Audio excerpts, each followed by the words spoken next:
If I'm not a pilot, can I still design airplanes? 美しいな、いい仕事だ。 You work better when you're holding my hand. 誰が風を見たでしょう。 Arrivederci! We'll meet again!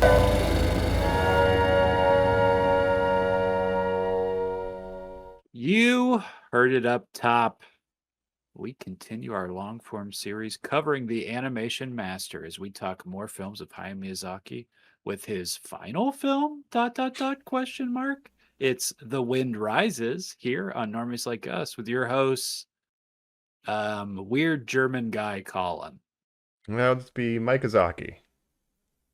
This is short boss man guy, Jacob. Angry but nice. Yes. I like when you design those planes. Yeah. That's right. The Wind Rises, or as I like to call it, Jiro Dreams of Airplanes. Oh, really? That's what your Jiro Dreams of Airplanes. Okay, that's pretty great. Wow. Jiro Dreams of Sushi reference there, if you've ever seen that or heard of it. Great. Yeah, I like thought of that. that earlier. I was thinking of like go ahead. Anne and Oppenheimer.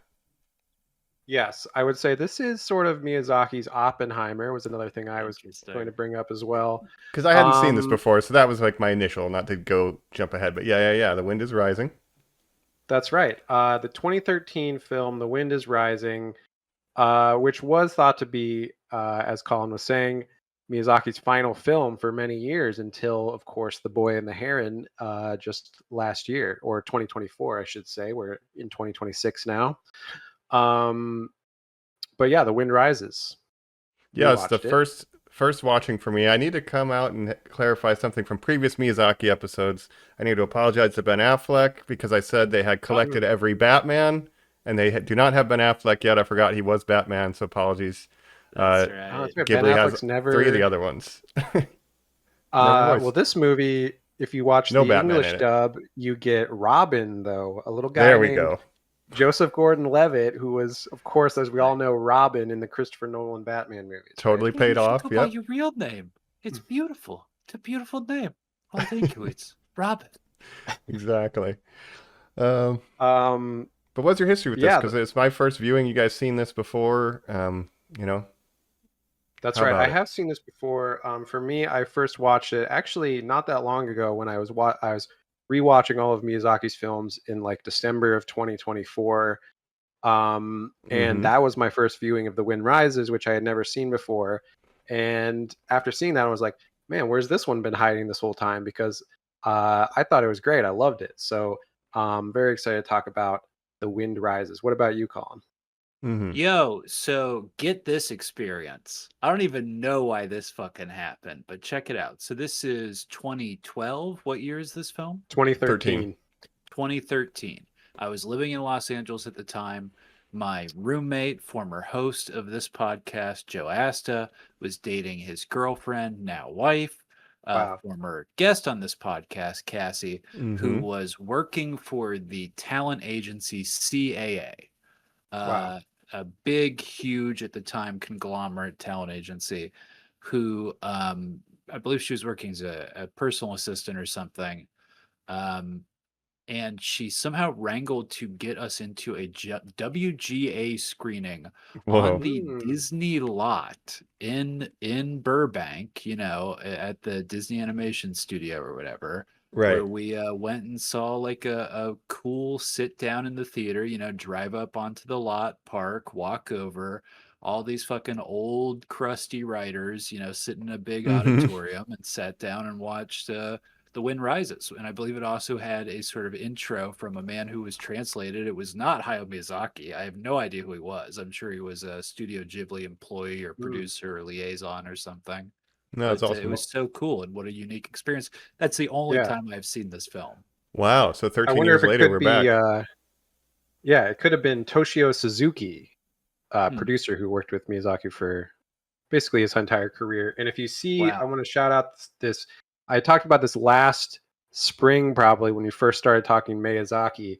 The Kingdom of Dreams and Madness, which is the documentary about Studio Ghibli that takes place during the making of this film. So you see a lot of the behind the scenes of like storyboard drawing and stuff of this movie. And that gets really into the relationship between Toshio Suzuki and Hayao Miyazaki. So that could have been him. He kind of manages the day-to-day of everything Studio Ghibli. Nice, Days. I always remember the story of when they were initially setting up some of these deals. Maybe we brought it up, but like they sent a sword over and they're like, no cuts. You're not making any cuts to our movie. Like we're in charge of final picture lock. Company. Exactly, yeah. Incredible stuff. So I like hearing about the behind the scenes of this stuff. And this is like the most personal Miyazaki movie, it would seem like, just rip, so. For sure. It seems like it. I mean, and if you consider in the context of like this sort of was going to be his last film for a long time, it's sort of looking back on his career, and it's obviously it's a biographical film, it's a biopic essentially, but I kind of see it as an autobiographical film as well, where obviously Miyazaki kind of sees himself in the main character of this movie a lot, and sort of has a connection to Jiro in this movie. Yeah, so I rewatched the trailer, and the way that it's framed, it's a great trailer because this is a great movie and it's fun to talk about a masterpiece. I'm excited to talk about that. But it's so many interesting cuts to a black screen with text that reads like, "From the man who brought you," and then it'll show you, text on the screen. Spirited Away. Every world-class film defined a generation, defined your childhood, rose you to new heights. It's all this soaring imagery and stuff. And now, ... comes his final bow. And it is completely framed in the trailer of this will be his last movie. Mm-hmm. Yeah. And he actually did retire for a period of time after this movie, but then came back to do Boy and the Heron, which of course we'll talk about next month. But yeah, this was totally intended to be his final film, and I think he just got kind of bored of retirement and was like, I'm still alive, maybe I should make something else. My failed son Goro right. shaved to my lineage. Oh man, gotta come out of retirement. But this was it feels like this could have been the swan song, just on first impressions. So interesting one to take a look at for sure. I'm sad that we're only getting one more. Well, up to this point, I'm going to get The Boy and the Heron, and then that's presumably the last Miyazaki movie we'll be able to talk about. In 10 years. On our extra episode either. 100-year-old Miyazaki in 10 years will release another movie. This is my masterpiece, my second to last film. We're like, oh no, you're so old. Right. But keep turning around if you can. But yeah, I hope you like airplanes. Did you see The Boy and the Heron, Mike? Did you say that? Have you seen that one this yet? is so that'll be your first time for that one as well. Time. Full uncharted territory for you. Absolutely. Yeah. Well, should we chart some territory or build some planes? Should we hop over and just talk about it? Kaze. I got my drawing board out. I've got my slide ruler. I'm ready to do some calculations. All right, cool. Just let me bum a smoke real quick. We're back. Like we said, we're talking about the master himself, Hayao Miyazaki, as we continue our long-form series. We kind of talked about that a little up top, but of course, it's not our usual thing to cover a director. We usually cover a film series. We kind of are considering this a film series. We've been going through the animated works of this master, talking about his second to last film here, which is, again, 2013, written, directed by him. It is a fictionalized account of the engineer Jiro Horikoshi, who's a Japanese aeronautical engineer, and is also sort of juxtaposed with a fictional romance of Horikoshi's that is inspired by a similarly named semi-autobiographical novel, The Wind Has Risen, by Tetsuo Hori. Nice. Yeah, that is important to point out that this is, while it is a sort of biopic about a real person, it does take some creative liberties with his life in an interesting way, where it's not really, there's a lot of stuff that it isn't factual, like you're saying about his relationship, which I guess it didn't really happen. So he's taking some creative liberties there. Yeah, but I wrote an autobiography about the world's richest man and sort of mixed in some elements of Batman. You're like, oh yeah, I guess you could. I guess you could do that. But it's stuff, sure. Miyazaki's adapted a lot of material and made changes when he sees fit. This is a little bit different because it is semi-biographical. And I mentioned up top that when I watched this, I was like, oh, this is anime Oppenheimer, because Jiro, the real life man, ended up designing planes that were used in World War II, and a lot of people were killed because of those planes. So this movie is about the art. Like he just wants to make a cool plane, but that gets corrupted. So it's about this brilliant guy who wants to just, for the love of the game, make something, and how the powers externally can affect that. So it's an interesting kind of. I feel like Christopher Nolan watched this and worked some of it into Oppenheimer. You know what I mean? Yeah. Well, it'd be a good double feature with Oppenheimer, right? Because you get the Japanese perspective of the war versus the American perspective. Yeah, you get both sides. Of, creating the atom bomb. But what's interesting is like, yeah, he just wanted to make beautiful planes, beautiful art, essentially. But it's both war and capitalism that's kind of holding him back. And I feel like that's where Miyazaki is kind of like sees himself in this, where he just wants to make beautiful animation, but then he's also beholden to capitalism and like thinking about like, oh, will this sell? Is this have mass market appeal and that kind of thing, which he doesn't. He sort of derides that viewpoint. I think Mike said this is maybe his most autobiographical film. I think it's so easy to see that this is about a troubled genius who is like, oh no, the thing I do isn't pure, right? Like that's sort of like what it is. It's most distilled. But the interesting thing between, I guess, like characters like Oppenheimer and this man, and I guess you could even say Hayao Miyazaki, is that they're kind of characters that I would consider who can see the dominoes. Like they can see what their actions lead to in these other things. And Jiro is just like, he's just unhappy because he knows the weight of what he's doing. And like there is like one small beautiful moment in this movie when like he saves that little girl, and like later she says, she's rambling saying like, yo, you did a good thing that day, and then she got married and she has kids now, and he smiles because he can see the dominoes of like, well, that's the one time what I did was like pure and good. You know what I mean? Like it's the same thing that just like troubles all of these people, right? Yeah. And Oppenheimer, I think, is interesting because if you watch that movie, Oppenheimer was obviously creating the atom bomb, but he was doing it to stop the Nazis originally, right? That was the original intention of Manhattan Project, was to race the Nazis into creating an atom bomb so they could destroy the Nazis before the Nazis destroy us. But obviously it wasn't used on the Nazis because they ended up surrendering before we finished it, but we used it on the Japanese instead because they refused to surrender. Sort of the unfortunate like differences between these two films are between those two characters, very human characters, is that Oppenheimer was doing it to quote unquote protect his people by inflicting violence on others, where it's like the unfortunate internalized defeat Jiro does is that the violence he commits on his own people, like by developing the kamikaze planes, he actually puts his own people in danger lives, and endangers, of course, the victims of people who are shot down by them too. But like you said, he created the Zero plane, which is famously the planes that were used by the kamikaze pilots. And Jiro just wants to create beautiful airplanes, right? But the only avenue for that creation is to work for the military industrial complex. So that's the only way that he can. And so he sort of rationalizes it in his mind of like, well, if I'm not doing this, then someone else will, and it's the only way that I can actually realize my dream of creating the airplanes that I want to create. But they would weigh less if I took the guns out. I love that line. Yeah. We're not going to make the weight, but if we leave the guns off, we'll be fine. Like you could, it's good stuff. Right. They do a lot early on to establish that he is like just a good guy. Like we get save the cat moment pretty early. Well, save the hat, I guess, early on. And like he helps the people after there's an earthquake, which the Kanto earthquake is a real event that happens. So like he goes out of his way to help people. Like they show that he's just a good dude who wants to make planes. Like even when he's young, he wants to fly them, but he has poor eyesight. So he knows he can't fly. So I'll design them instead. He's dreaming of an Italian man. Yeah. Aren't we all?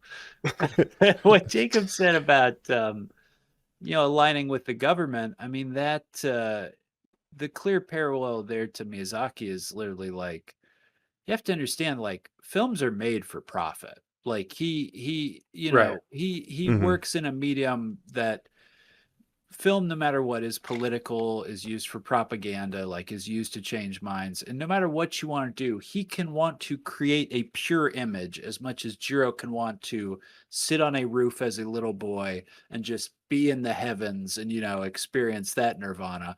And it's like, but it's not pure. Like, but none of it is pure. You can be pure, but Right. it is not pure. Damn, Nothing yeah. is pure in this world. Yeah. Well, what's interesting about the sort of the timeline of this movie is it, starts, before World War II and kind of leads up into that timeline. But like you see Japan go from like, oh, we have like really shitty planes. Like we want to be able to Wood. compete Yeah, to, they're far behind eventually, other countries. yeah, the Wood catch and up. paper still. Yeah. Some Wright brothers ass shit, Mike. You're like, no, Yeah. we have metal planes. Like, how do you make I it like- fly if it's all metal? Yeah. I think that's really interesting. You can see the modernization of Japan in this movie, where they start out and they're even the clothes they're wearing, where they're wearing more traditional Japanese Mhm. like robes and stuff, and then over time you see more suits, like Western suits and stuff. And you're like, oh, they're trying to, they're modernizing into the 1940s with World War II and everything. Yep. What is I think it must have been Porco Rosso or another one that is just so anti-fascist or so critical. Or was it a non-animated movie? Yo, Godzilla minus -0, -1, or -0. Thank you. Whatever. No, it was called. -1. It's right. Yeah. -1. Thank you.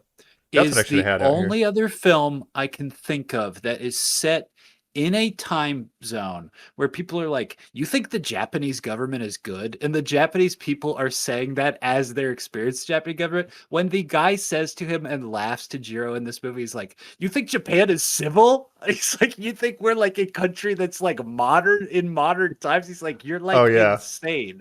And it's like, but he wants to thrust us there. He wears the suits because he knows he is the future. He literally says, the Navy said we only have to design to this. We're designing to the future. All I think about is where we are going. Again, seeing the dominoes. Like he's just seeing the ones and zeros or whatever. And it's so, God, this movie, guys. Again, we're talking about a masterpiece, and it's so rare we get to do that on this podcast.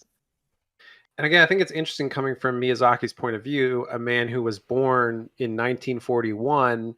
So he essentially experienced, post-World War II Japan as a child, saw the rebuilding of the 50s and stuff, and then into the 80s when it became, obviously, they had a huge technological and commercial sort of jump forward and decided to become like an industrial country. It was like the number 2 economy in the world, Yeah. It's crazy. Yeah. And now they've sort of almost backslid where they've become, Japan has always had maybe a problem with isolationism, right? They've tried to be isolationist in different periods of time and had a period where they were more problem with religious fanaticism, as it seems like we all are at this point. So. Yeah, and birth rates, of course, being a huge problem for them as well, declining birth rates. And so Japan right now is kind of like a dying country in that they're not replenishing their population with young people. It's kind of an interesting perspective. And then they also have a pretty right-wing prime minister right now, so they're pretty conservative economically as well right now. So interesting times for Mike. Yeah, it seems to be going around. Jacob. We're going, dog. We've been called to the big leagues. They need men, Jacob, and Mike and I are going. So I just want you to know, Normies Like Us is going international. That's right. We're gonna save Japan. But it is interesting seeing, like you said, this because he grew up post-war, Miyazaki himself, and saw this kind of transition to the next level of industrialization, I guess. And then you can kind of take that perspective and just set it pre-World War II, and you get that transition that Jiro lived through, where the Oxes are pulling the planes to the testing ground, and they're talking about that, Yeah, that's such an interesting scene where it's like, oh man, this country is like so backwards. We have oxen pulling our planes into the field. Our state-of-the-art fighter jet is being pulled by an ox. Yeah, it's very, very. I like how he says like, times. but they're good beasts though. They're good creatures. They crash on that battleship, and the guy's like, the fucking runway's like a foot long. He's like, this fucking country. It's just like all so sad. Yeah, and just this kind of, again, to see the future, to meet the future, to get there and like make the first all metal plane a good fighter jet over the spec. Like it is cool to see it go from paper and wood to jet engine, right? Like this time period. And we've seen these themes of how Miyazaki feels about war, of course, even with our second to last film that we just talked about. The Howl's Moving Castle, of course, dwelt heavily with that, as well as Porco Rosso. It's a theme that it's always been on his mind. And I think The Boy and the Heron will also really delve into like his childhood and stuff, because that takes place in the 1950s, I believe, or sometime around there. Is there any other like big Miyazaki iconography you can think of? Airplane, Aviation, anti-war. What's that? anti-war, environmentalism. Oh, You Should Live. Planes. Yeah. Huh? Oh. For the planes of Is this this, movie Loves about planes. there's a lot of trains in this too. Just gotta say, there's a lot of trains in this movie. A lot of transportation. Yeah, well, because A lot of beautiful modernization. Planes and autoimmune diseases. Oh, nice. That's good. dude. That's good. That's very good. And a lot of beautiful, picturesque Japanese landscapes. I mean, the animation in this movie is just incredibly beautiful as well. Of course, I mean, saying that about a Miyazaki film is obvious, but yeah, it's one of the most beautiful drawn movies ever. It seems to really upgrade his style, and he seems very sincerely focused on. I know that like I'm not doing the most exciting material here, and that this isn't necessarily a World War II film as much as it's a film that takes place during World War II, like, where it's like, hey, what's going on in like an office building or whatever, right? right. So it will have intense imagery of surrealism. It will have these sort of like fading, cascading narrative. You never really knowing when we're in or out of a dream, almost, right? Yeah, he has these recurring dreams. And I think what's interesting is you see little details of like what's happening with like the rise of Nazism in Germany that's happening like in the sort of background of this guy's life, and he's kind of hearing about it. Oh, this like German engineer that I worked with was like taken by the secret police or whatever, and he just kind of has to deal with that. Yeah. They're like going for a walk when they're studying the planes in Germany, and this dude just gets tracked down by the police and they beat the shit out of him. That's just kind of something that happened, and then we move on with our story. Right. But these recurring dreams he has about, again, an Italian man, Caproni, the real life, aircraft designer Giovanni Battista Caproni, who he kind of reads about as a child. Yeah. Pause. How did you guys watch this movie? Did you do subs or dubs? Oh, I did subs for sure. I did subs. I mean, the first time I watched it, I did do the English dub. This time I did the sub. And of course, we have to shout out Jiro in the Japanese version, played by Hideaki Anno. What? The creator of Neon Genesis Evangelion. Yes. Wow. I did not know that. You didn't know that? No. All right. Yeah. So if you watch that documentary, Kingdom of Dreams and Madness, they're trying to cast Jiro, and then someone suggests like, what about Anno? And Miyazaki's like, Anno. That's interesting. They were just hanging out on social media. They showed Hideaki Anno going to visit Hayao Miyazaki recently just to see what's up. That makes my heart very happy. Yeah. Of course, he got to start as an animator working for Miyazaki early on. I think it was Lupin, right? He was working on Lupin. Oh, yeah. Yeah, and then he would go on to write his Cruel Angel thesis. Castle of Cagliostro. I did watch this with both. I like to do the 50-50. So I started on dub and then went to sub. And this character is voiced by Stanley Tucci Caprelli. That's right, nice. the like, Italian guy. Hey, it's a me. It does an airplane. Come on, Mario. Hey, Japanese boy, why are you dreaming about me? Yeah, this is my dream. Oh, wow. That's funny. The English cast, Levitt. I do like, you got Joseph Gordon-Levitt as the main guy. You got Werner Herzog, who plays the German guy that he meets at their resort. That's perfect. So you just say, Werner Herzog. Play the piano. Hello, Emily Blunt, right?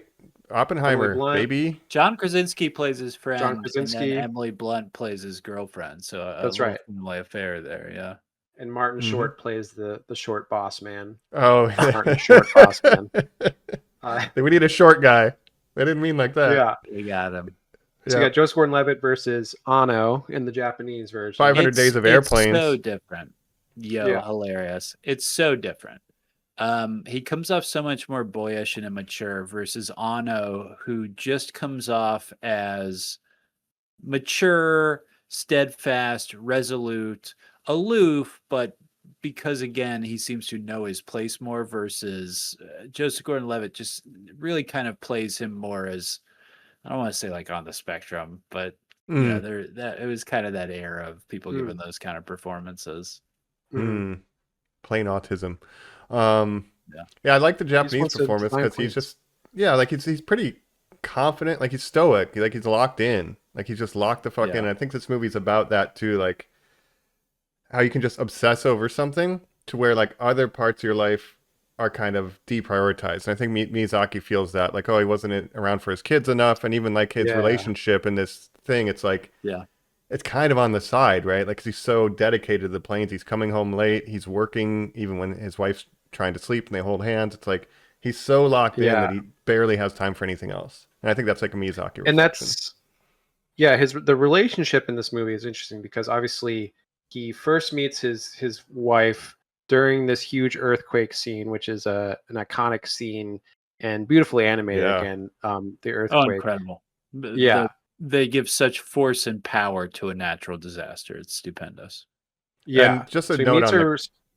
I just Yeah, want to note the sorry. Kanto earthquake. Like it happened at like around noon, so everybody was like cooking lunch over open flames. So that's when they're like, "Oh, shit's No. catching on fire!" And like the library, Oh, like there yeah. was a huge fires after it too It was because hugely disastrous. yeah, and everything's made of wood at that time period. You know what I mean? It's Japan, Right. of that era, so it was I was thinking devastating. about But remember when we watched Shogun and there was the earthquake in Shogun? I was thinking like, yeah, Mhm. man, Japan, they've had a lot of earthquakes in the past and they can really So be scary. devastating. Yeah. Right. So, with that scene is amazing. There's one scene of like a crowd that took one animator 15 months to do by himself. It's just like a Yeah, ton all of the people. crowd shots in this, there's so much detail in like every shot of like all the background extras, I guess, like kind of milling about and stuff. It's like that takes so long to animate and with Miyazaki's sort of perfectionist style, like Mm. that's why this film is such a beautiful masterpiece, but it does take a really long time to make. Yeah. But yeah, we get to go from the Um, countryside to Tokyo. You see all these kind of different, aspects and sides of that period of Japan. And there's like the hustle bustle of Tokyo and Nagoya, like the cities, it's like palpable in that animation. It's just going Yeah. crazy. He steps outside of the train to sort of like look at the city and feel the rumble of the train, which Well, is he why his gives head a gets lady blown his off. seat because he's such a nice guy.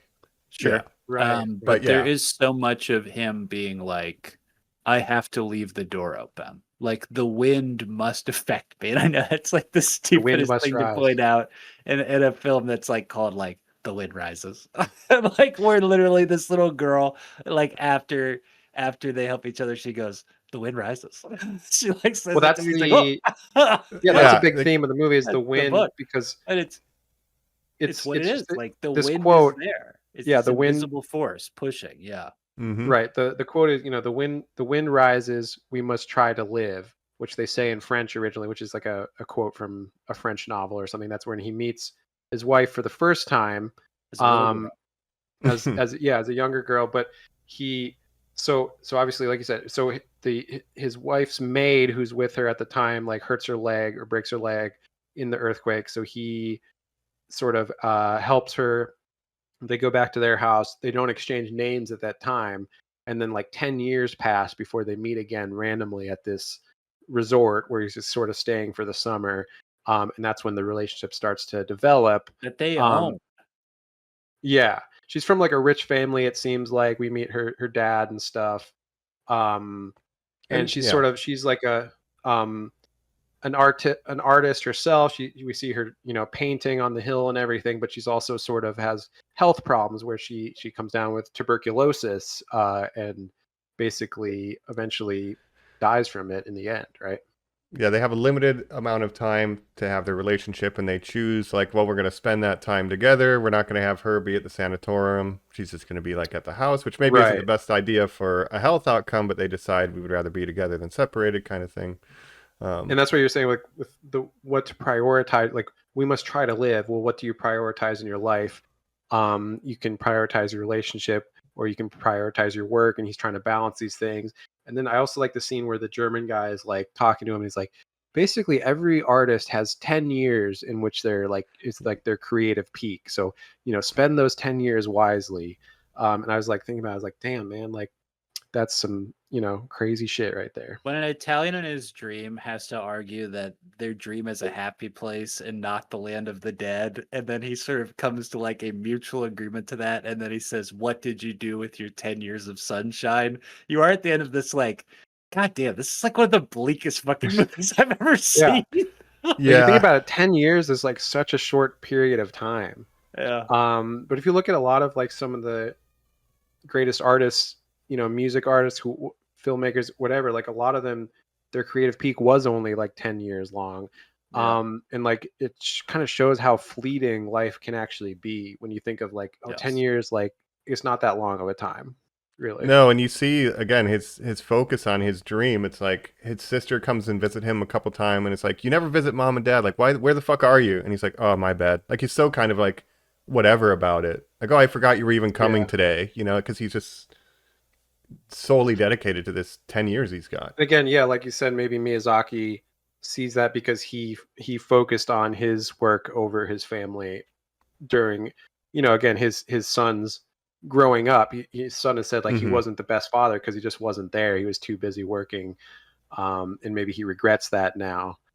Miyazaki seems like the kind of guy to be like, Goro, it's not your fault you're a failure. You're a failure because of me. And like, he's being kind about it, but he keeps telling Goro what a failure he is. And it's like, all right, we get it. It's Goro, you're a failure because I'm a failure. And he just is tortured inside about that. You when he suck. makes this movie. You suck, and it's my fault you suck. And here's how you suck. And he lights a cigarette. And I think with these, thanks, Dad. Especially with these later period Miyazaki films, he's really getting introspective about his life and having regrets on maybe how he spent his time. And like the how do you live, because you have The Wind Rises, We Must Try to Live, and then the next movie, The Boy and the Heron, alternate title, How Do You Live, you the can't original title. It that, dog. Jesus, I'm literally gonna burst into tears. Princess Mononoke, it's like, oh, we must live. Ponyo, how do you live? Right? It's all been that. How do you live? Yeah. Also, you had the father in Ponyo who was at the boat the whole time. So he's kind of writing these absent father figures or these aloof relationships. Yeah. But yeah, dog. I don't know. I like, besides Oppenheimer, I can't think of anything like this where it's examining, like this singular kind of artist, creator, right? And just kind of goes throughout his life. It's essentially a biopic, which is interesting. But merged with the visuals, which I'll just highlight again, because when a lot of people talk about surrealism, and when I say surrealism, what I always think, and my personal definition of it is it's the meeting of dreamlike imagery to reality, right? It's when those worlds commingle, right? And so often someone's like, well, surrealism is like un chien andalou, of like a razor blade going across your eye, or it's like Twin Peaks when like Salvador a horse Dali is just like dance. Yeah, Salvador Dali. It's like just like a melting clock. It's like weird stuff, and it's like, yes, but that's like nightmare imagery. Like there can be like surrealism that is like positive. And not literally just the scenes where an Italian man says, "We are in a dream," which I think is like, like the most surface level, like, like I have to like lay out to you like what I'm doing with this whole film. But the moments where he's drafting and the wind is shooting out of the table, and that he is riding the experience of making the plane as he draws, or when he's explaining to his fellow workers and they see the planes flying above them and suddenly they're transported up to the sky, like it is this like expression of love through these heightened imageries that makes this so surreal and so cool. And that this like movie just kicks my ass in that way, man. It's such a cool example of positive surrealism. Now, there's not much. Like I always throw out like Raising Arizona or something, but like I can't really think of many others. But I think that's interesting because it has surrealism, but also it's also Miyazaki's like most realistic movie. Like a love story that's so sad. It's like, what's the PTA movie about the guy who's getting poisoned? Phantom Thread. It's just like a quiet like love story about someone who's dying. You're just like, oh my god.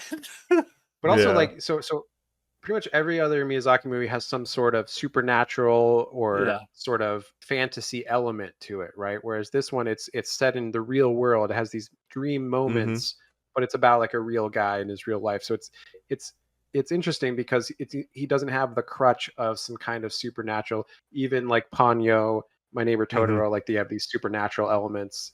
No, Um, the supernatural and the fantasy, these quote unquote dream sequences, are laid over the normality of the world because yeah, it's an escape from World War II. It's literally him just not wanting to deal with the reality of like it's so bad. Life is so bad right now. Right. yeah, And it's crazy to kind of, I don't know, have a perspective on this movie where we're dealing with his idol is like this Italian airplane designer. They go to Germany to study the airplane. Like we're hanging out with the Axis powers. You know, this whole Yeah. that's movie. what's funny. Yeah, like from an American's perspective, obviously we've always learned from about World War II as perspective of like, oh, they're From the the Allies Japanese were side. the bad guys, right? They were the Germans, the Italians, the Japanese. They were the bad guys. But now we're seeing it from the perspective of a person just living in Japan, and so and also we get the rise of fascism slowly, where you're hearing like, and you have this German guy who's like, yeah, this Hitler guy is getting real popular. I don't know, So man. Seems kind of classless, bad. these damn Nazis. Yeah. Right. But to see He's like, a regular Germany's going citizen, to blow itself up. Japan's also going to blow itself up, like if it keeps going this way. yeah, they're like, yeah, dog, we can't hang with America and the Allies. Like, we shouldn't be Right. doing this war, you know? Because it's like modern times. Like, I don't want to be warring Iran as a regular citizen. That's the government doing that shit. Like the average citizen in Japan Neither or am Right. whatever is just like, I don't know, I got to pay rent, dude. I don't want to be fighting anybody. So you just No have this hate in my artist heart who's for like, anyone. I don't control any of this. I just want to make an airplane, and it's just kind of in the background. This kind of pressure that's just there. Yeah. Um, And it's interesting. I mean, yeah, obviously countries do things without its citizens. Not every approval. citizen is going to agree what's going on is good. But at the same time, you have like, yeah, the U.S. government is bad. The Iranian government is bad, but also the Iranian citizens don't want that either, and they're innocent.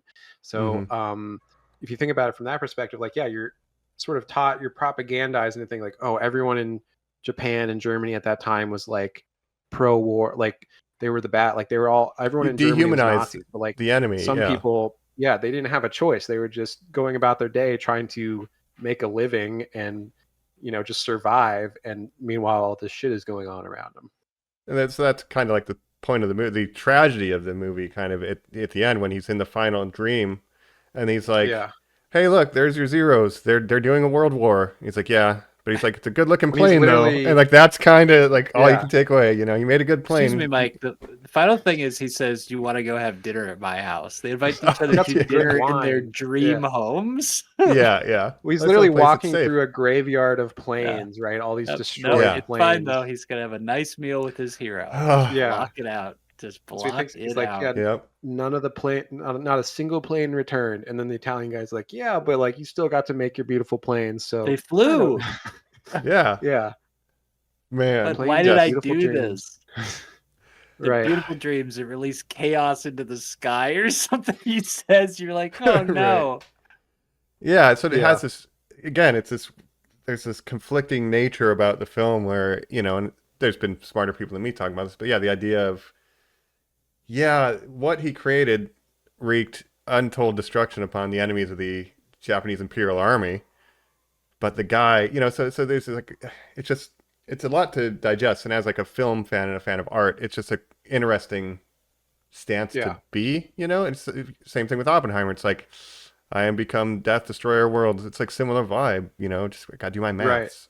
Um, And again, Oppenheimer just wanting to be like, we can't let the Nazis build this bomb before we do, and then eventually using it on Japanese citizens, and it's like the guilt weighing on him over time, and then the whole like second half of Oppenheimer is just like him having to live with everything that happened and getting awarded and everything. He's like, but like, yeah, we killed like all these people for what, yeah, Can you believe that? Well, well. Can you believe that while Jay Oppenheimer was hearing that famous phrase, "I am become death," that Mike just quoted, that he was having Yeah. sex with a naked hippie on Florence drugs. Pugh. Meanwhile, Jiro was putting a blanket on his tender, sick wife.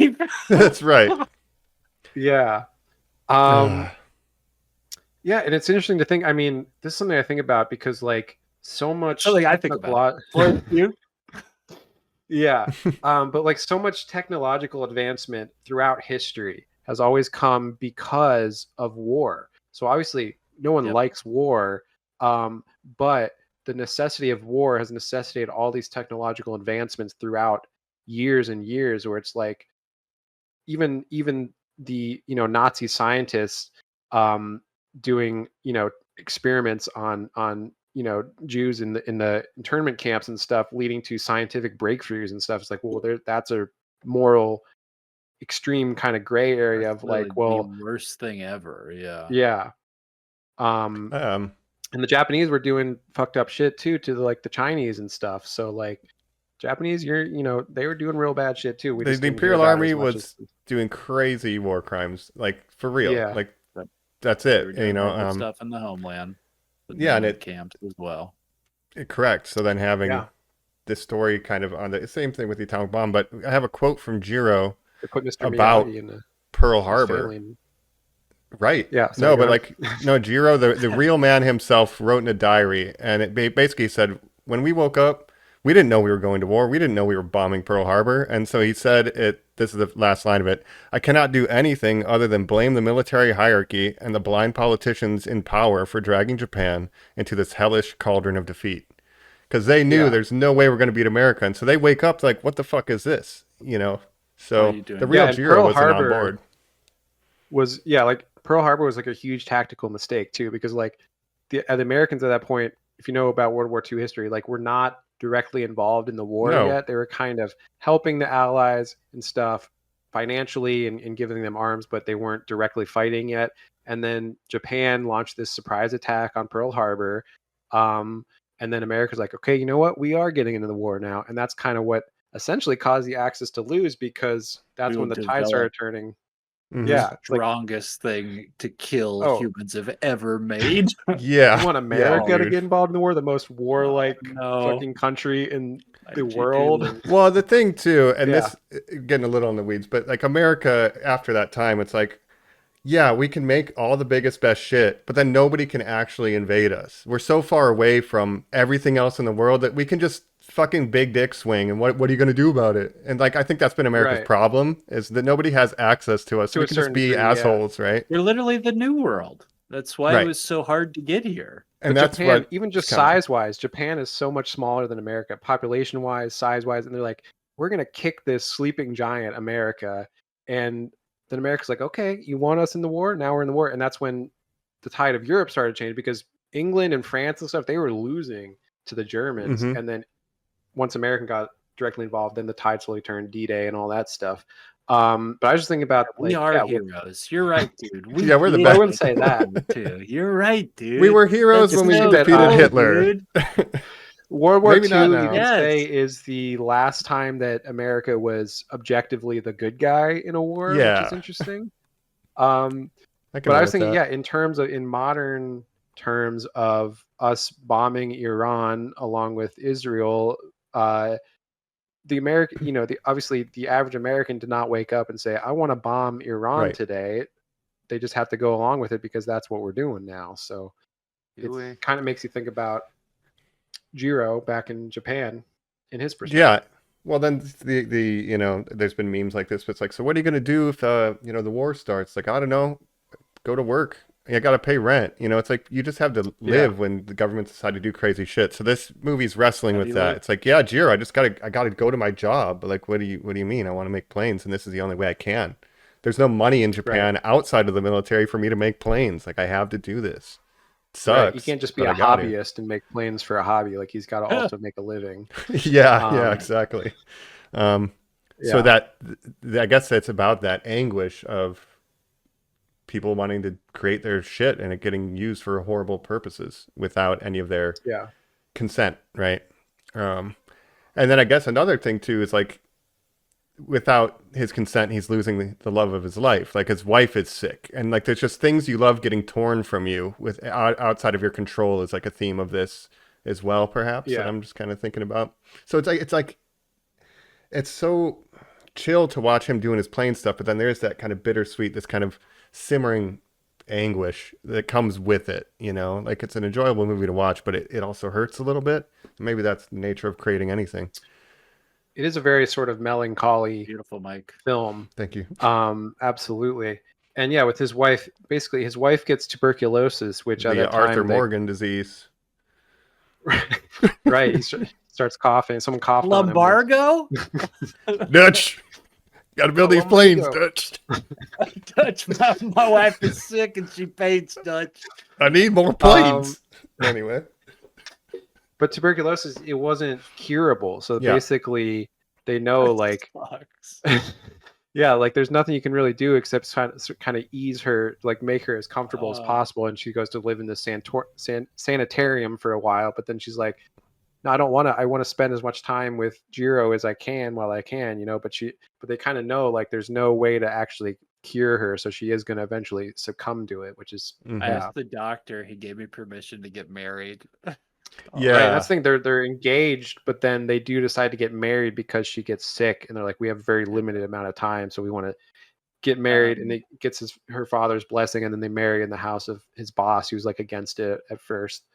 Mike, you have seen Gurren Lagann. Yeah. Believe in me who believes in you. Thank you. Yes, I appreciate that. The Anytime. final episode literally being well, let's just get married. Who cares? We literally have 0 time left. You know, it feels very much like like this moment. Yeah. Yeah, it's pretty bleak subject. Heavy as hell. But then, we get this... And all this is...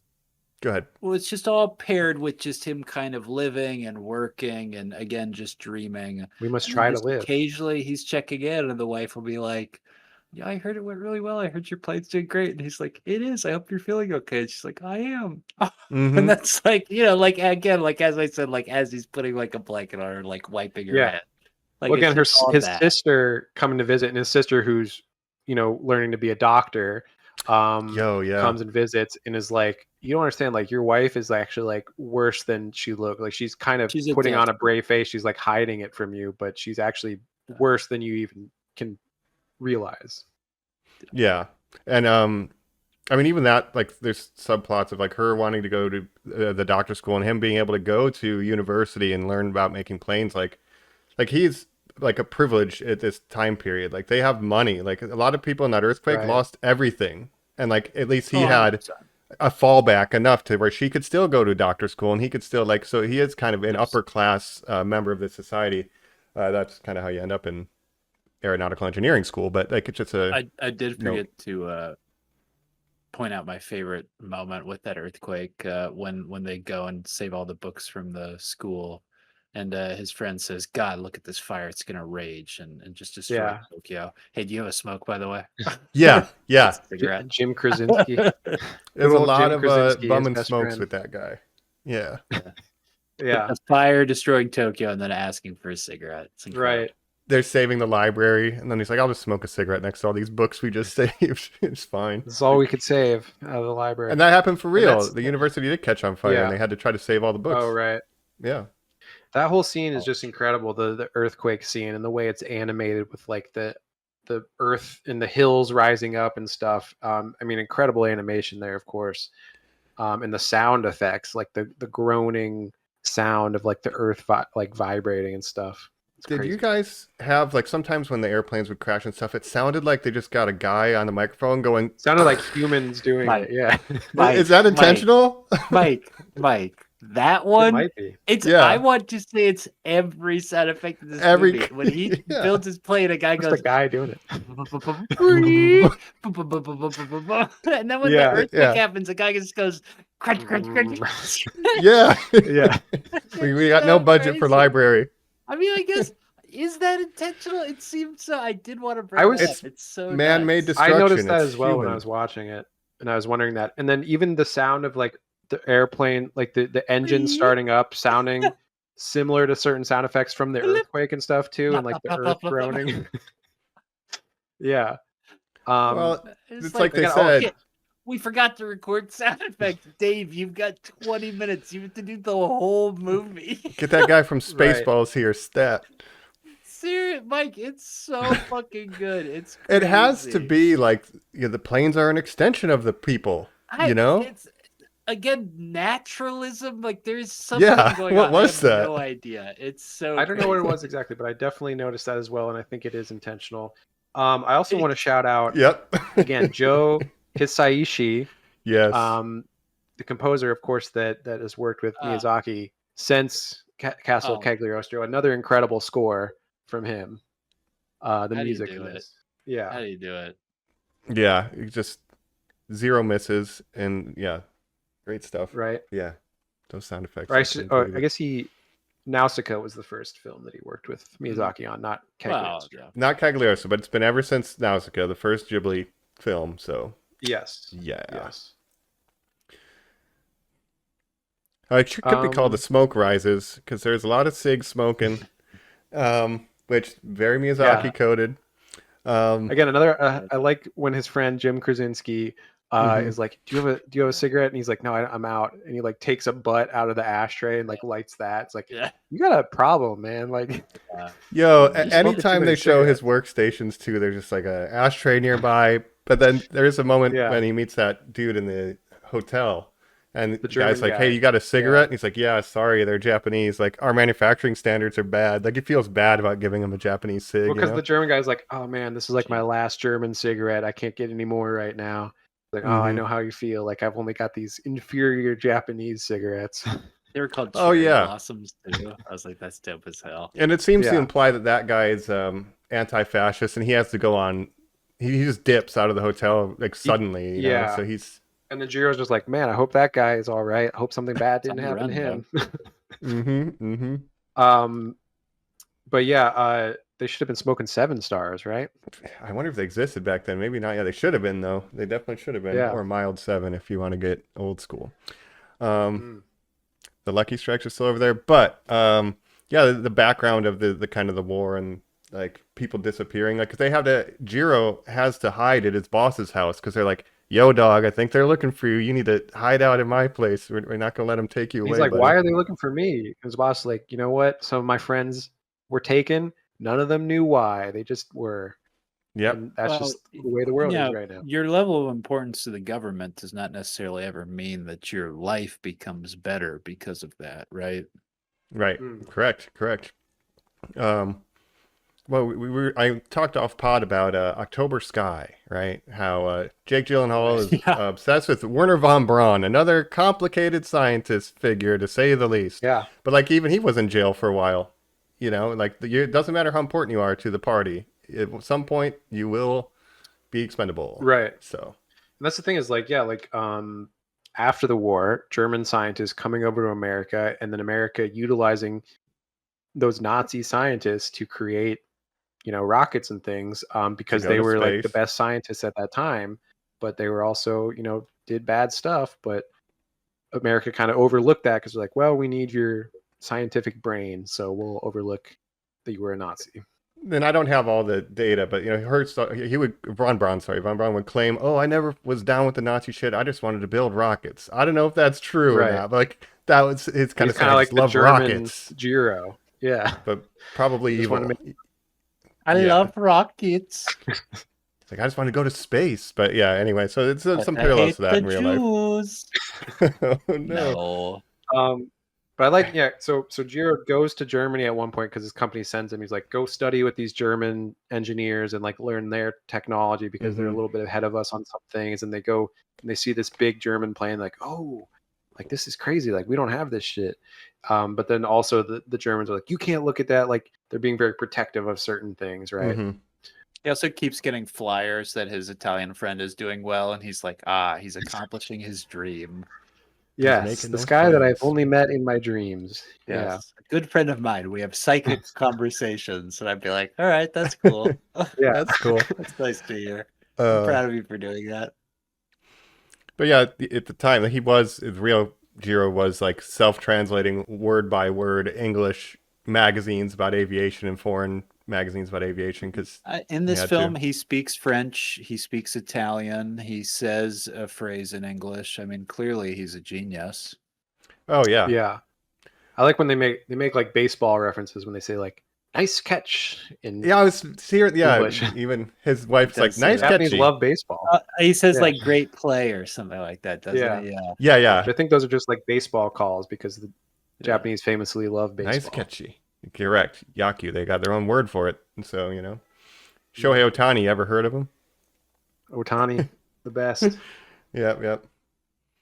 There's an interesting Dodgers. kind of through line of all these scientists. I don't know. I just had a moment of like airplane to rocket to then like it's bringing me back to Project Hail Mary kind of thing. Like just it's kind of the people who innovate shit and where you come from and the circumstances around that. Miyazaki has said he's like feels really privileged to have been able to have a career where he could have 40 years of peacetime to make these kind of movies because Yeah. like in Jiro's circumstance, he did not have most of his Right. career in peacetime. You know what I mean? Right. So I don't know. But a lot to think about with this movie. What else can we talk about? It's a real head scratcher. It's very melancholy, and it's very straightforward. Again, outside of the sort of extra pepper it's putting on top. I don't know. It's what angle do you want to hit? Still, it's a complex beast. Well, again, yeah. Eventually, he does get married to Nahoko, but then as he's doing his testing for his latest plane, that is a huge success.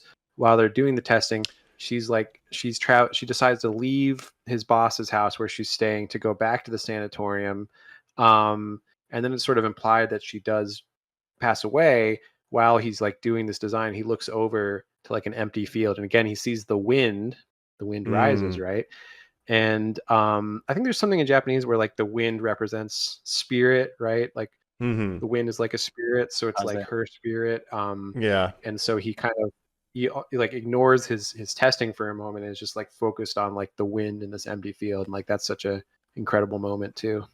Yeah, you know what? And it actually adds an even bigger sting to the bastardization of the wind with kamikaze, the heavenly wind planes, like ruining this beautiful concept of the wind rising, like kind of damaging that. But it's that scene, Jacob, though, he's been established that he never takes his eyes off the fucking airplanes. And this is his most important test ever. And when it's right in the middle of it, he looks away because it's like of her. Most successful. Yeah. And like everyone's like congratulating him stuff because like guy it was super lands successful. and says, "Who made this play?" They go, "He did." He goes, "I want to shake your hand."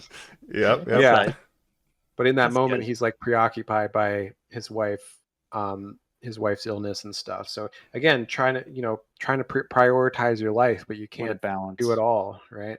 But then they say that even she's like, she wants him to remember her as like he doesn't want him to see her weak and frail. So she decides to leave on her own. And I think it's presumed that look on the wind is her passing away, perhaps, and he's kind of aware of this moment. She leaves letters for them.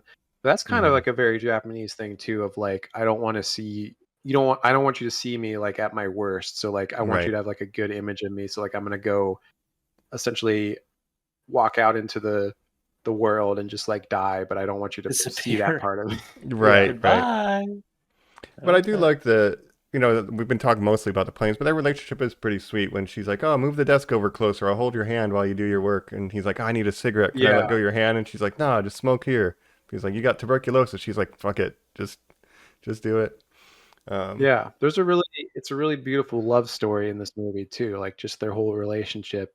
I think like if we're not doing them yet, but if we're talking our Miyazaki rankings, this film kind of always ends up very high for me, and that's maybe strange considering I'm explaining that this is only my second time seeing it. Right. But it's so sure of itself, and I was so sure of it after I saw it. We should say that screening that I went to, that was an Academy Award qualifying screener because this was up for award seasons. It won Best Animated Picture. Oh shit! Hell yeah! Like it. Wait, did it win or was it nominated?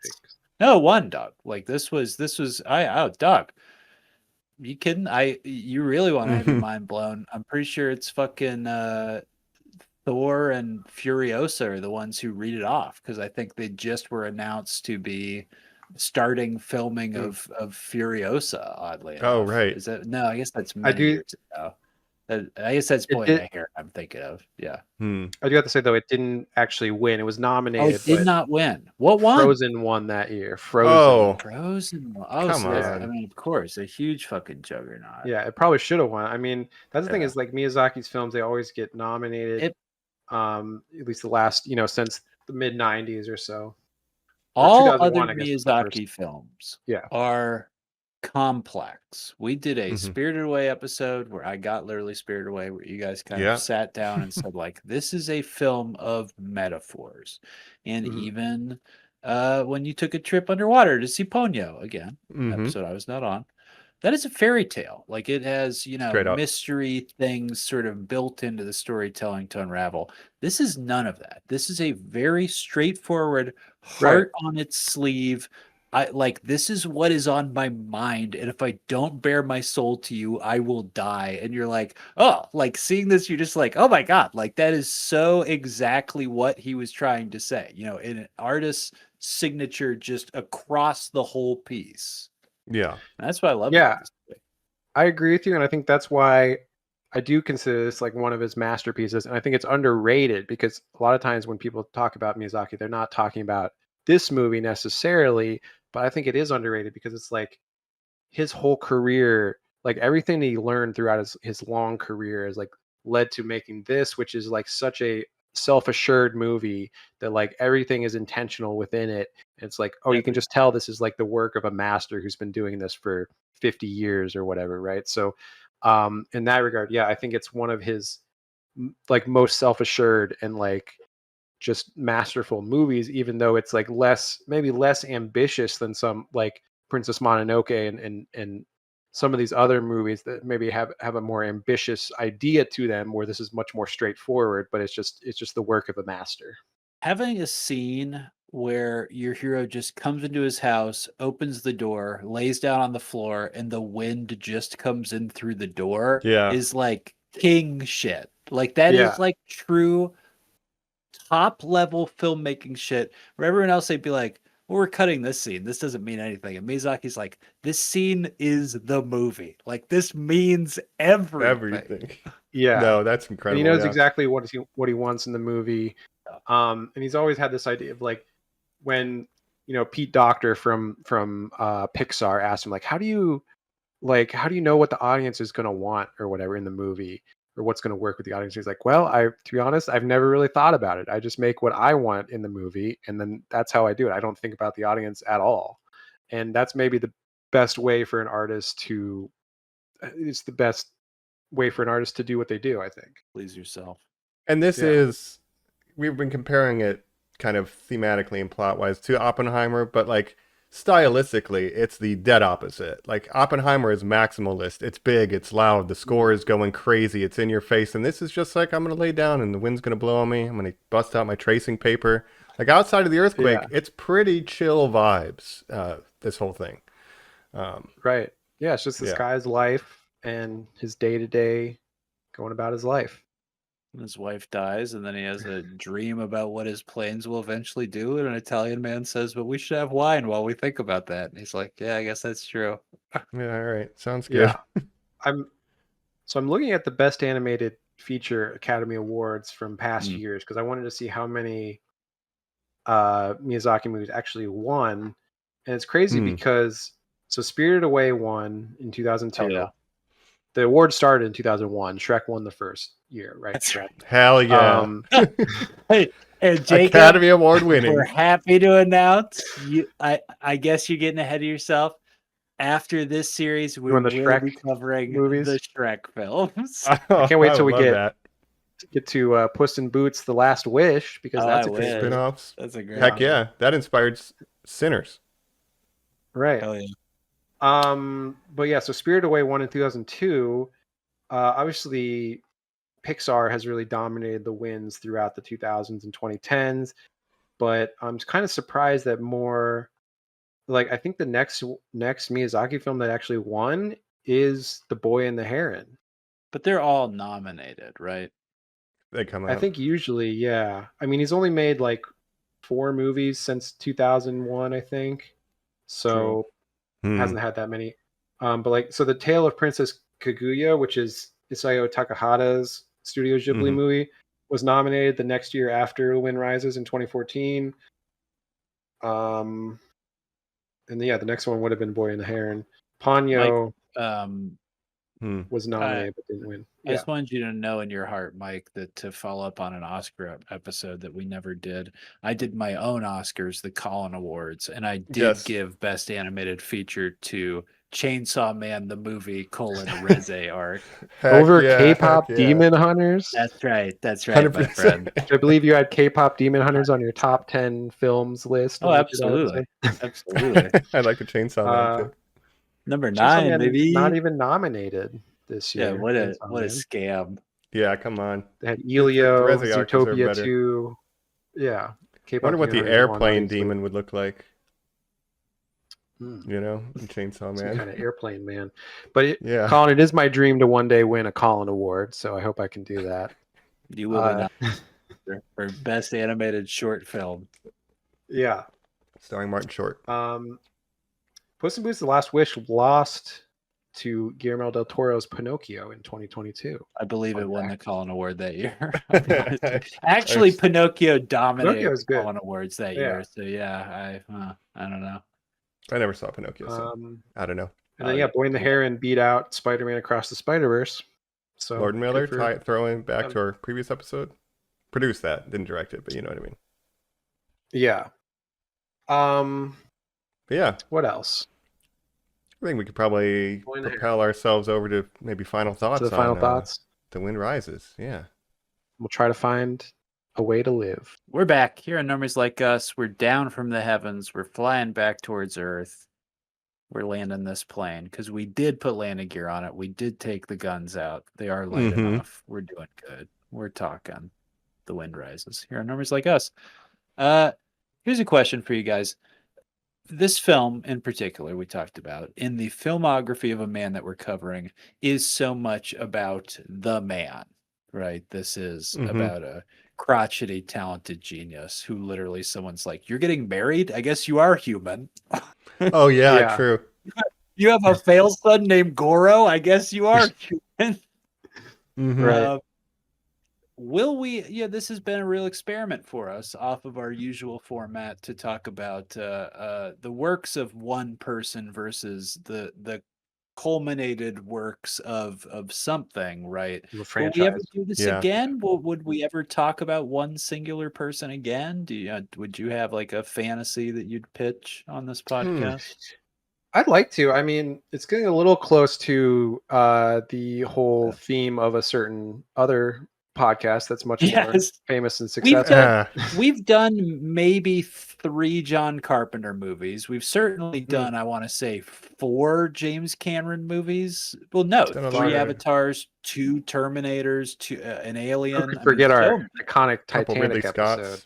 Yeah, but could it happen one day, Jacob? Could we do a Titanic? Could we do a Ridley Scott, Mike? I wonder. I mean, Ridley Scott, that would take so long. Ridley Scott has made a million movies. We were debating earlier, Tony. This podcast won't be going that long. No. I mean, obviously, my dream is to do like a every Paul Thomas Anderson movie, but I don't know. That's straying a little from our wheelhouse, maybe as being format. Niche to normie. Right. But I love Paul Thomas Anderson, of course. Oscar winner, Paul Thomas Anderson. Now I can say. There you go. Yeah. No, there's some franchises like a James Bond could be an interesting franchise, but as far as a director, I would do I could do Satoshi Kon. I think that would be a fun one to talk about if we stay in the anime realm. All of Satoshi Kon's work, and that wouldn't take too long either because it's only like 5 movies. Has like 5 movies. Yeah. And sadly because the he passed away. Yeah. Well, in the same way that it opens us up when we can talk about the works of the Harry Potter films and be this, this is sort of really an avenue to talk about childhood literacy and, what it meant in pop culture and like our ages and all this stuff. Like this, the premise of this really was this is a backdoor for us to talk a little bit more anime than we usually do, right? Yes. Yeah. And to push against AI, because it was all stemmed from that AI filter, and we were That's like, right. fuck that, That's support real 100% art and right. artists. Yes. That's right. Yeah. Yes. And also, when I sort of pitched this, I wanted Mike to watch all these Miyazaki movies because there were so many that he had never It's been very seen, worth it. and then getting your perspective as a first time watcher of a lot of these versus our perspective as having seen some of these. And it's just a good reason to go back and watch some of these really good movies, Masterpieces. and it is sort of a niche to normie thing where, of course, everyone knows maybe Spirited Away and Howl's Moving Castle and some of these movies, but maybe are not as familiar with Lupin, The Castle of Cagliostro, or some of these other even movies. Nausicaa, the early ones. Yeah, so it's giving a chance to normieize some of those movies, and maybe they can find an audience that way. Yeah, I mean, he literally has 0 misses so far on this journey. We have 1 more to go, so we'll see if he's, we'll make it across the line. Can he land the plane for me at least? And as someone who's like weeb coded, I like some Japan stuff. I don't watch a ton of anime, so it was cool to go through and look at like Let the Master Cook. So it's kind of sad that we're going to be winding this down, but I really have enjoyed the journey. Yeah, it's been a great journey. I mean, it's been almost a year because I think we did start in May of last year, right? And I think if we do, a bonus, we of course have The Boy and the Heron next month. We have a bonus movie which will take us into May, right? So it'll be 1 year, or I guess 1 year and 1 month exactly. 1 year of Miyazaki. I did see the trailer for that 3D one, and I don't want to expose us to that anymore. It looks terrible. So I want to eliminate that. Goro's movie, The Tales of Earthsea, which is an adaptation of Ursula K. Le Guin. Cat Returns. Critically panned. Oh, Cat but Returns. Maybe that could be interesting. Cat Returns. I mean, I like... what's that movie? I can't even remember the name. Oh, Arrietty, we get Will Arnett, I think. And then he's a Batman, too. That's fun. That's fun, Mike. He's Lego Batman, right? That's right. I'm just trying to collect my Batman and Ghibli movies. I like the Borrowers. That's a fun property to talk about. We can talk about if we saw I remember John the Borrowers Goodman when I was a movie as kid. kids. Mm-hmm. I like A Whisper of the Heart. That's what it's called. I've heard that's good too. Super sad. Yeah. Which is where the cat first appears, and they do a spin-off We called could The talk Characters. We could track down one of these live actions. We could do live action Kiki. We could do. Ooh. They should Earwig have and done a the live Witch action is Cagliostro. the CG one. Yeah, no, that looks bad. Grave of the Fireflies, really downer episode talking about Grave of the Fireflies. I'll need to watch Totoro after it as intended. Just I think to full circle it, I'm going to put my weight behind we do a Return to Lupin. We do a live action, or we do one of the weird modern ones. I like a Lupin to Lupin full loop, a as Lupin they would to say. Lupin to cap it. A full loop. A closed loop. Yeah. Close the loop. Let's close the loop. I like that. Yeah, we'll find a good one. Yeah. Yeah, I mean, I've never seen Tales from Earthsea, which is the Goro one, 2006. Neither have I. Yeah. Arrietty. There's also Isao Takahata, who I've talked about. He did Grave of the Fireflies when Miyazaki was doing My Neighbor Totoro. He's done a couple other ones like Ocean Waves, and again the Tale of Princess Kaguya was his most recent, and so basically Studio Ghibli was working on that one while they were also working on The Wind Rises. Is it possible, Jacob, that Ursula Le Guin was still alive when that movie was made for her to talk shit? Or am I mixing it up and thinking? Is it possible that the author of The Handmaid's Tale was like, that movie fucking sucks? Like I kind of remember somebody defending her, maybe another female author. She was Ursula K. Le Guin was alive in 2006. She died in 2018, so she probably would have seen it. I think she talked shit about it. It might be possible. I don't know. She talked shit about Harry Potter. There's a famous quote of her talking about how Harry Potter is fat. Like she's like, I never understood why people like those books. Like they're not even well written. And basically just slamming J.K. Rowling. We're not going to do the show, right? I don't want to. We'll have to see. I mean, no, I don't want to. Yeah, I don't run. I don't want to either. It's coming out so next Christmas. relevant. There's going to be so much shit to talk about around that time, so we probably won't even have time anyway. Oh, we're gonna So have Is it Dune and all bad? kinds of shit, Avengers. right? We'll be doing Dune. Yeah. Is it bad that the Broadway Theater by Me has announced that they're doing The Cursed Child, and I will 100% be getting tickets to it? Yeah, it's the worst No, thing I you could think do it's with your fine. time.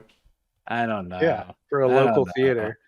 But Yeah, you're support giving local art. money. You're Well, putting you want to money give in money their to theater pocket. and I don't think ballet. she's getting that much money from Yeah, you're the right, Mike. Cincinnati Boo. Theater. Timothy Chalamet Theater would not be ballet, pleased. boo. That's right. No, I would say I'm not interested in that show. I don't even want to watch it because it's like, yeah, you're directly contributing to things that I don't agree with. And of course, it's hard to, you can't boycott all of entertainment because of course there's some producer somewhere that's going to have views that you're against. But this is like All bad. you're directly funding J.K. Rowling, who's Do you giving guys? millions of dollars to anti-trans causes and stuff. So Right. yeah, I'm not It's like, down with that. I don't know if there's such a thing as ethical consumption under capitalism. I'm starting to think there might not be. There isn't, unfortunately. but there's also some consumption is less ethical than others, right? harm It's reductive. choice by choice, a la carte. Yeah. Yeah. Harm reductive. And that's what I like about doing the Miyazaki stuff is it's like a legit brilliant artist who has his core tenets are of anti-war and environmentalism are universally good, right?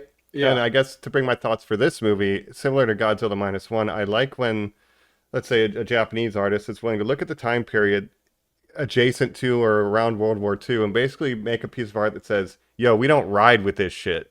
Because, the government has oftentimes tried to deflect the severity of what the Imperial Army did. So I like when a citizen will come out with something like Godzilla or this. It's like, no, we don't fuck with that war shit that was being done. That was not on my behalf. And I appreciate it doing that similar to Godzilla -1.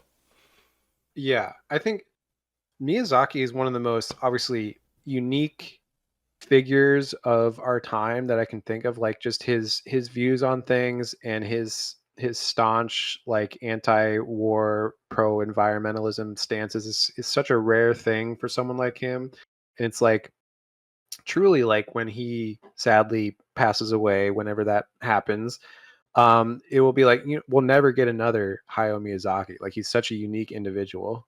He's the best boomer to ever boom. Yeah. I was thinking like our version of him is basically James Cameron, who's like a very different kind of person, but also like has his they both stances hate that society. he's fighting for.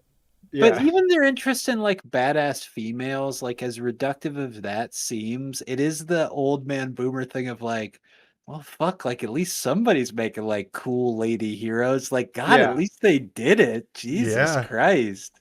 That's like true. that's This why I is love the Avatar, rare. because like respect to James Cameron for like making these billion-dollar movies about like how colonialism is bad and stuff. Like Climate respect to Yep. that, because like obviously most Hollywood blockbusters are not doing that. So even though he's incredibly rich and probably has some bad boomer opinions, that you got the weigh the bad with the good. And I think ultimately like my boy JC comes out on top of a lot of these other Jesus Christ. fucking assholes. Yeah. He's the number one. Yeah, Basically. yeah. He's the master of water. He walks on it, baby. He knows all about the That's way of right. water. That JC. But yeah, Big Miyazaki, JC, it's but been like great. there'll never be another James Cameron. There'll never be another Hayao Miyazaki. No, We're losing all these old masters. I was just thinking like This all- one was all a these filmmakers bloodbath that I this love. last Yeah. year, this coming year.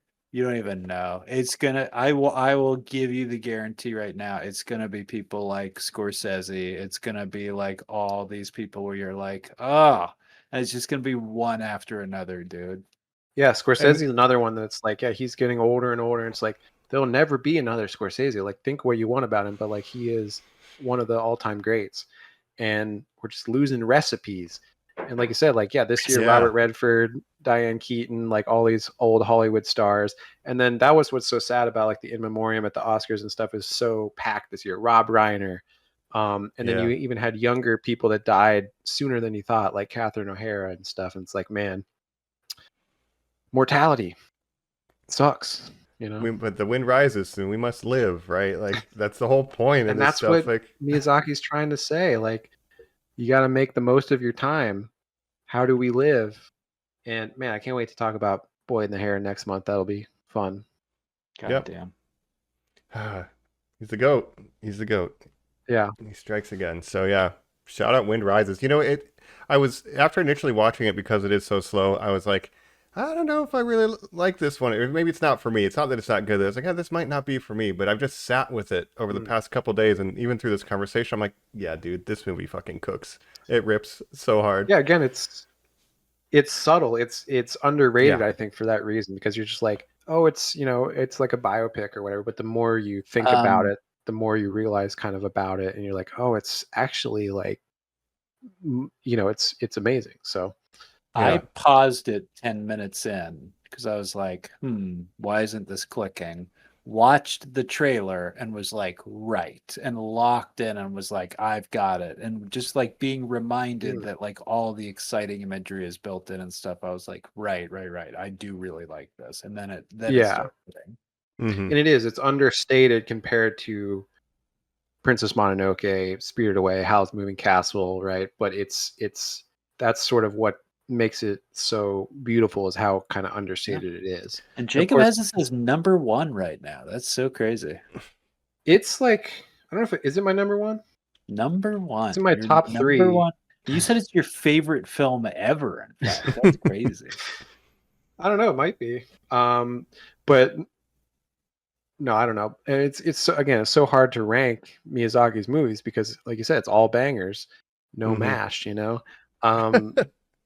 Nice. And also, one thing I wanted to also mention is that what I think is so interesting, the poster. Like, if you go on Letterboxd and look at the poster of this movie, it's the image of Jiro and Nahoko on that grassy hill where Nahoko's painting, right, and the umbrella, and it's like that scene is the what art they want you to take away from this not movie. The plane, like a plane's in the distance, right? But it's like, no, it's like, it's life. It's like the wind is rising. Yeah. The wind is rising. We must try to live. And you got to try to like, share, and subscribe to this podcast, everybody. Yeah. Wow. That's right.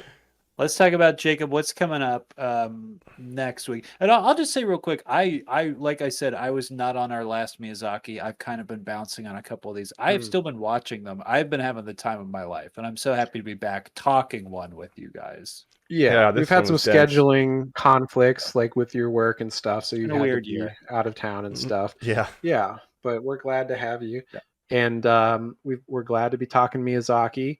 Next week, of course, we'll be doing a Whatcha. And it's been a while for a Whatcha since our last Whatcha was actually our top 10 films of 2025. So it'll be a good catch up on everything we've been watching, playing, reading. And I've been reading. It's a big one. It's we're at 390. 390. Yeah, dog. That's incredible. It's crazy. Damn. Yeah, proud of us. 390. I mean, that's more than an episode a day for a year. If you wanted to listen to every episode, it would take you longer than a year. The wind rises. How do you pod? You must try to pod. You must try to pod. We like doing these as much as Jiro likes making planes. I'll tell you what. Right. We love doing it. Yeah. Because it's just a good opportunity to catch up with your friends, talk about some great art and stuff. So next week, we'll be catching up on everything we've been watching. Can't wait to do that. And then, I guess we got to figure out maybe we have a galaxy that we can visit. Maybe not far away, but maybe a super galaxy. Cool. Yeah. Seeing Mando. That's right. Wow, that's cool. Grogu. When does that come out? In June, right? Sometime, right? Eventually, right? It must. It is going to come out, right? I think it's in May. I think it comes out May or June, whatever. Just a commercial. May the 4th, maybe. Oh my god! We do have a super galaxy. We do have potentially a super galaxy. It's Super Mario's Galaxy, and we're just living in it. That's right. Basically. Wahoo! Yoshi. Hey, I'm Donald Glover. Exciting. Yoshi. No, Glenn Powell is Fox. Okay, that's my. Can he? That's right. Yeah. That's 2 weeks out. Yeah. We'll see. Yeah. We'll see. They're doing some sort of smash to our bros. Some sort of super smash. We need to save them. Oh, you got it, Peach. Sonic will come through a portal. Yeah, And that it's movie gonna go will make crazy. $1 billion. I'm here too. It's gonna make $1 billion. Yep. Hey, it's me, Toad. Okay. Anyway, well, that'll be in 2 weeks. I'm director Betty Safdie. Okay. You say Chris so. Pratt movie. That's right. All right. All right. Well, it's Yeah, all we've been. life your is hosts. interesting. That's Mhm. right. Sun will rise. Yeah, check us out at Normies_like_us. Rate, review, subscribe, listen to this podcast. Let us know what you thought about this long form series, which again, we always do one a month. Every 10 episodes, we do those watches. That's what we got coming up next. But otherwise, we cover whatever is going on in pop culture. And of course, we take requests. So let us know what you want to hear. Hit us up at those things and check us out on YouTube. And we do have an idea for our next once we finish the Miyazaki in a couple months. So we've been hinting at it. So stay tuned for that. It'll be That's right. Let's just say we'll be visiting a super plumber quite a bit. That's right. All the Mario movies. That's right. We're talking the first Mario Real movie, one, the other one, yeah, And the other one. all three of them. all three. We did do Mario the last Mario, so check out that episode We a did, couple go years back. back. And listen before we cover the next one. Yeah. Mhm. But All that's right. it for this one. That's right. That's right. Why Windy Risey? Hi, Wendy Risey. We've been your hosts. This is Weird German Colin, but I hate those Nazis. This is Goodbye Hayao Miyazaki. Hey, this is Jacob Krasinski. Hey, can I bum a cigarette? Hey, I'm normal. Joseph Gordon All right. loves his airplanes.